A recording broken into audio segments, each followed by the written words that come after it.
আমাদের অনন্য স্টোরি সকল প্রকার পার্ট গল্প দেখতে আমাদের চ্যানেলটি সাবস্ক্রাইব করে পাশে থাকা বেল আইকনটিতে ক্লিক করে অল নোটিফিকেশন অন করে দিন।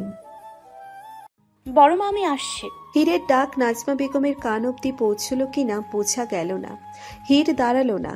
রোজকার অভ্যেস মতো বড় মাকে বলেই বেরিয়ে গেল ভার্সিটির উদ্দেশ্যে। হীর বিবিএ দ্বিতীয় বর্ষের ছাত্রী। মাসখানিক বাদেই ফাইনাল টার্মের এক্সাম। এই সময় পড়াশোনার চাপটা বরাবরই একটু বেশি। হীর হিসাব বিজ্ঞানে বেশ মনোযোগী ছাত্রী। ভালো ছাত্রী হলেও কখনো তাকে পড়াশোনায় গ্যাপ দিতে দেখা যায়নি। তার পড়ার প্রতি আগ্রহ দেখলে মাঝে মধ্যে তার বন্ধুরা ভাবে কি এমন মজা আছে এই পড়াশোনায়। কেবল হীরকে দেখলেই তারা আগ্রহ নিয়ে পড়তে উদ্যত হয়। তবে বেশি দূর যায় না। মাঝে মধ্যেই হাল ছেড়ে আবারও যে যার ধর্মে ব্যস্ত হয়ে পড়ে। মানে সবাই ফোন আর ইন্টারনেট জগৎ নিয়ে ব্যস্ত হয়ে পড়ে। হীর গাড়ির পাশে এসে দাঁড়াতেই খেয়াল করল ড্রাইভার নেই। আশপাশ চাতক পাখির মতো নজর ঘুরালেও ড্রাইভার ফিরোজকে চোখে পড়ল না। কপালের মাঝখানটা মুহূর্তেই কুঁচকে গেল হীরের। প্রতিদিন নিয়ম করে ফিরোজ গাড়িতেই হীরের জন্য অপেক্ষা করে। হীর আসলেই ফিরোজ একগাল হেসে সর্বপ্রথম যে কথাটি বলে, গুড মর্নিং ছোট ম্যাডাম। হীর ও ফিরোজের দিকে চেয়ে ঠোঁটের কোণে মিষ্টি হাসি জুড়ে জবাব দেয়, গুড মর্নিং। হীর চুপচাপ গাড়িতে উঠে বসতেই ফিরোজ এক টানে ছুটে চলে ভার্সিটির উদ্দেশ্যে। আজ ফিরোজ নেই। ছুটি নিল কিনা সেটাও হীর জানে না। কেউ তাকে জানালেও না। ড্রাইভার ছুটি নিয়েছে।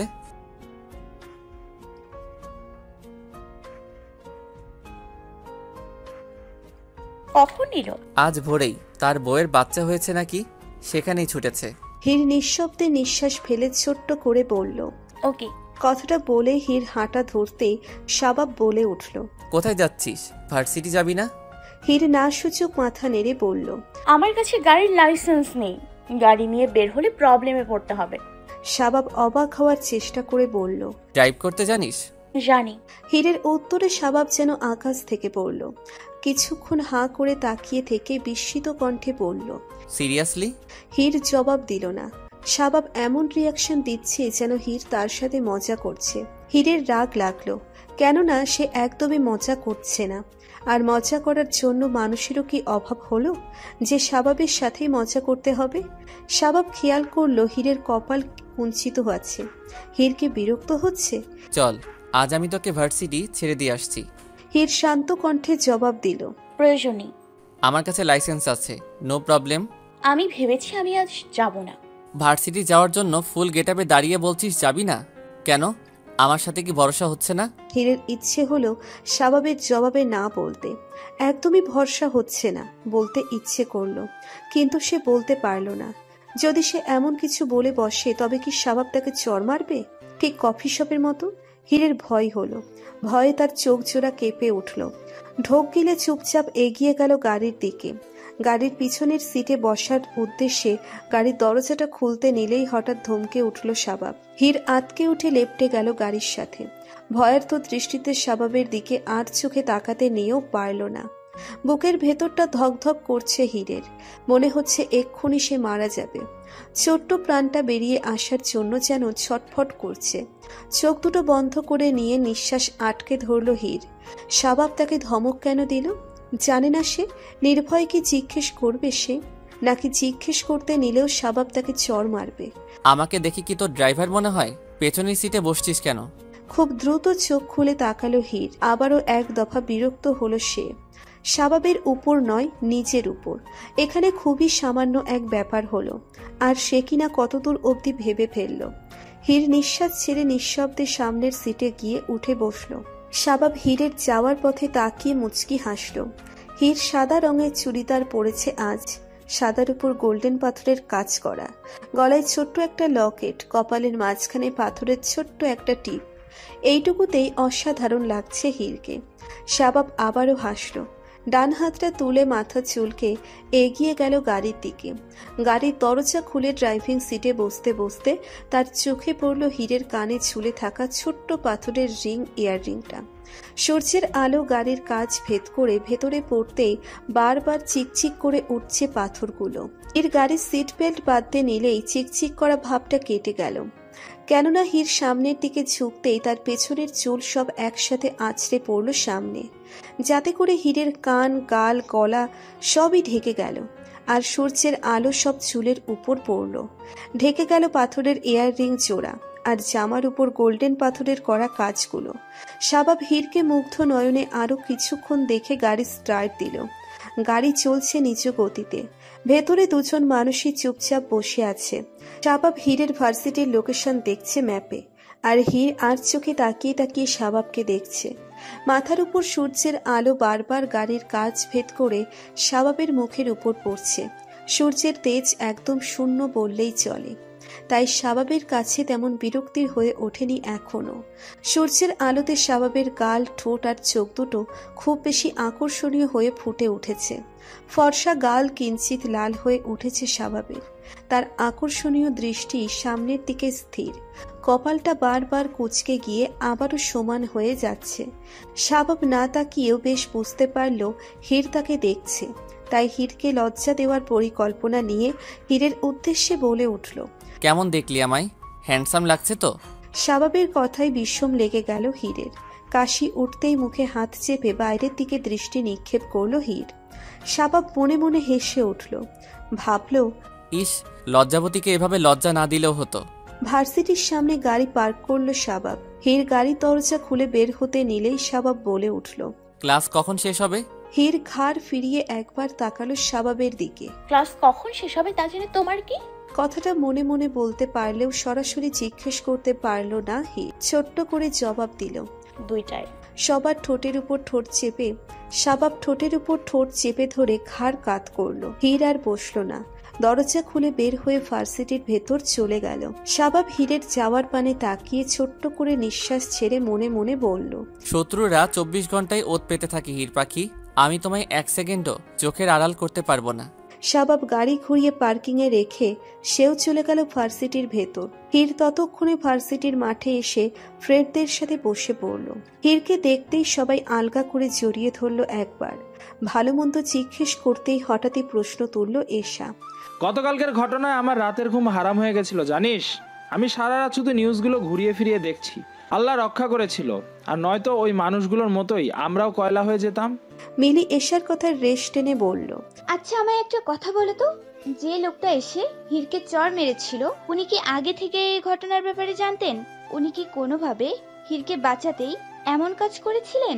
আদ্র ভাবুক কণ্ঠে বলল। ইউ মিন হীরের শুভাকাঙ্ক্ষী? মিলি থুতনিতে হাত ঠেকিয়ে বলল, হতেই পারে, আবার নাও হতে পারে।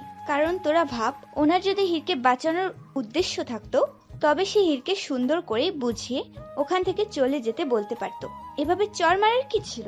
হীর গাল ফুলিয়ে নিঃশ্বাস ছাড়ল। বন্ধুদের মুখে ঘুরে ফিরে একই কথা শুনতে শুনতে সে চরম বিরক্ত। কপট রাগ দেখিয়ে বলল, লিসেন, আমার সাথে এমন ঘটনাই প্রথমবার ঘটছে। তেমন তো নয়, রাইট? সো আমরা একটা সামান্য ব্যাপার নিয়ে এত ওভার রিয়েক্ট কেন করছি? আমি তো সেটাই বুঝতে পারছি না। আমাদের এই ঘটনা নিয়ে গবেষণা করা ছাড়াও তো অনেক কাজ আছে, তাই না? সামনেই ফাইনাল টার্ম, এবার আমরা একটু পড়াশোনা নিয়ে ভাবি প্লিজ। হীরের কথায় তিনজনেই মুখ চাওয়াচাওয়ি করতে লাগলো। তাদের মতে হীর তো সর্বদাই পড়াশুনো নিয়ে পড়ে থাকে, তাহলে নতুন করে আবারও পড়াশুনো নিয়ে ভাবার কি হলো? এশা কাচুমাচু করে বলল, ছেলেটা কাজটা ঠিক না করলেও সত্যি বলতে আমি তার উপর ফিদা হয়ে গিয়েছি দোস্ত। হীর রাগী চোখে তাকাতেই এশা ঢোক গিলে বলল, তুই রাগ করিস আর যাই করিস, আমি কিন্তু সত্যিই বলেছি। এশার কথা শুনে ফিক করে হেসে দিল আদ্র আর মিলি। মিলি এশার মাথায় চাটি মেরে বলল, গবে যে ছেলের প্রথম এন্ট্রি ছিল চরের মাধ্যমে, ভাবতে পারছিস তার ফিউচার বইয়ের কপালে কি পরিমাণ চর থাপ্পড় লেখা আছে? আদ্র দাঁত কেলিয়ে হেসে বলল, এই মনে কর, উঠতে গেলে চর, বসতে গেলে চর, খেতে গেলে চর, ঘুমাতে গেলে চর। তার মানে ছেলেটা খাওয়া দাওয়াও করে চরের মাধ্যমে, ঘুমায়ও চর মেরে। আচ্ছা এত চর কে খায় বলতো? মিলির কথা শুনে গাল ফুলিয়ে তাকালো এশা। কিছু বলতে নিলেই আদ্র হাসতে হাসতে বলে উঠল, এশার জন্য এটাই বেস্ট হবে। এশা থমথমে মুখ করে দুজনের দিকে তাকাতে লাগলো। অতঃপর হীরের দিকে তাকিয়ে অভিযোগের সুরে বলল, আমি কিন্তু ফিউচার অবধি ভাবিনি রে, ওরাই বেশি বেশি বলছে। এবার হেসে ফেলল হিরো। এশার মাথায় গাট্টা মেরে বলল,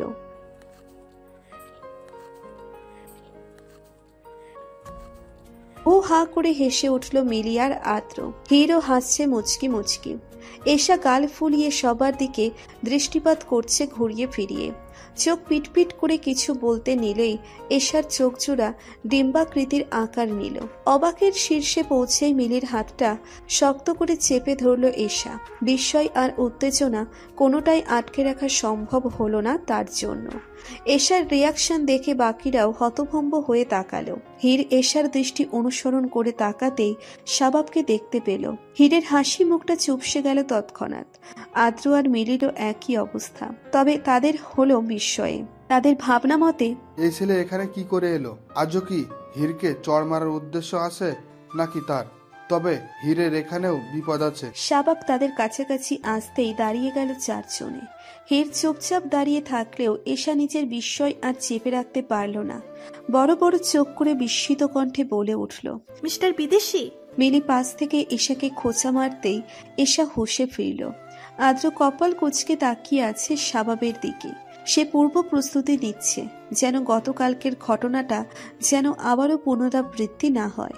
শাবাব সবার দিকেই একবার তাকালো। হীরকে চুপচাপ দাঁড়িয়ে থাকতে দেখে বাকিদের উদ্দেশ্যে বলল, হ্যালো গাইস। জবাব দিল না কেউ, কেননা তিনজনেই বেশ অবাক। কালকের অমন একটা ঘটনার পর ছেলেটা তাদের সামনে এসে এতটা স্বাভাবিক গলায় কি করে কথা বলছে সেটাই ভাবাচ্ছে তাদের।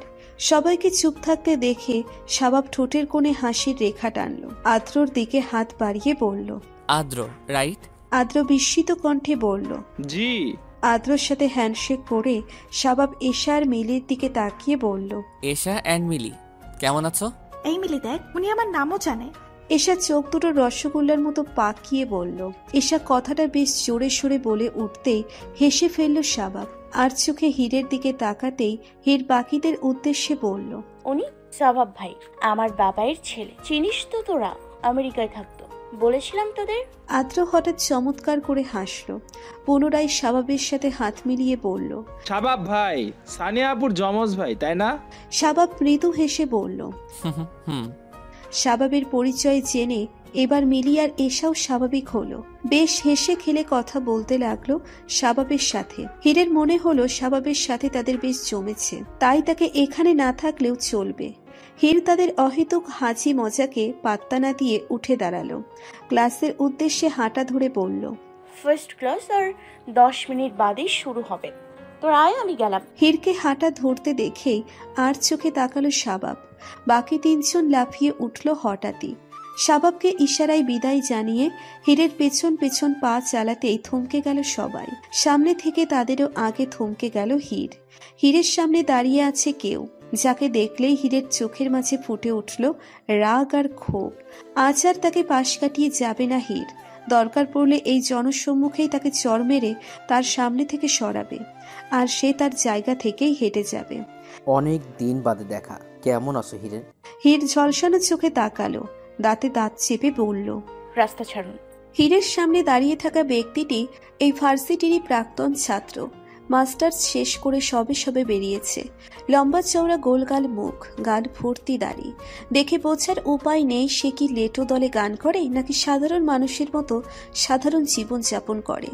নাম রাবিব আলফাজ। সানিয়ার সাথে একই ব্যাচে পড়তো। বন্ধু হিসেবে তাদের সম্পর্ক খারাপ না, কেবল হীরের সাথেই তার উদ্ভট আচরণ। নীর অবশ্য রাবিবকে দুচোখে সহ্য করতে পারে না, কারণটা রাবিবের এসব উদ্ভট আচরণ। সে বলে হীরকে দেখলেই নাকি তার দিল কি ধড়কন বেড়ে যায়, কিন্তু হীরের কখনো এসব মনে হয়নি।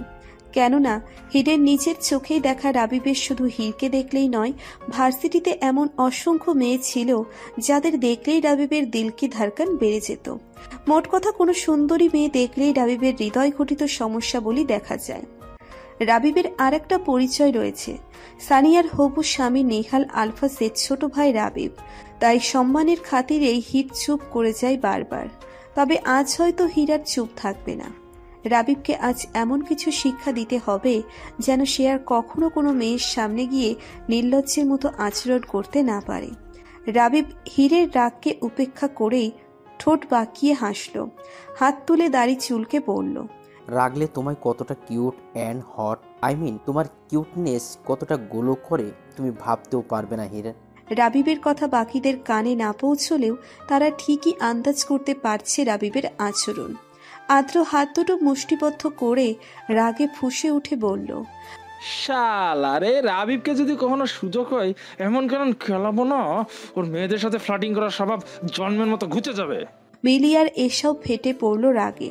মিলি বলল, আমিও কেলাবো এই লোককে।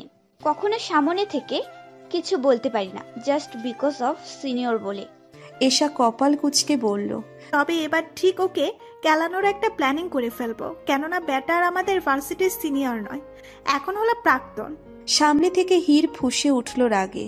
কপট রাগ দেখিয়ে বলল, মুখের লাগাম টানুন। ভদ্রতার খাতিরে আপনাকে অনেক সম্মান দেখানো হয়েছে, আর নয় আপনি হীরকে এখনো ভালো করে চিনতে পারেননি। আমি একবার হাত চালতে শুরু করলে আপনার এই সুন্দর থোবড়োটা না আর দেখতে হবে না।